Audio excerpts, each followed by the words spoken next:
こんにちは。目の前にロジクルリフトがあります。この動画ではマウスのプレビューをお見せします。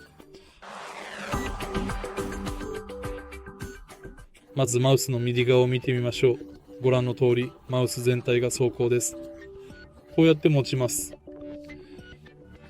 上部には左右ボタン、ホイールボタン、DPI ボタンがあります。マウスのひげ輪には進むボタンと戻るボタンがあります。地面には接続ボタンがあります。このボタンのおかげでマウスに接続されているデバイス鍵で接続を切り替えることができます。オンボタンを押します。そしてここを押すとこのカバーを外すことができます。ここには USB ドングルがあり、例えばバッテリーの下にはシリアル、番号があります。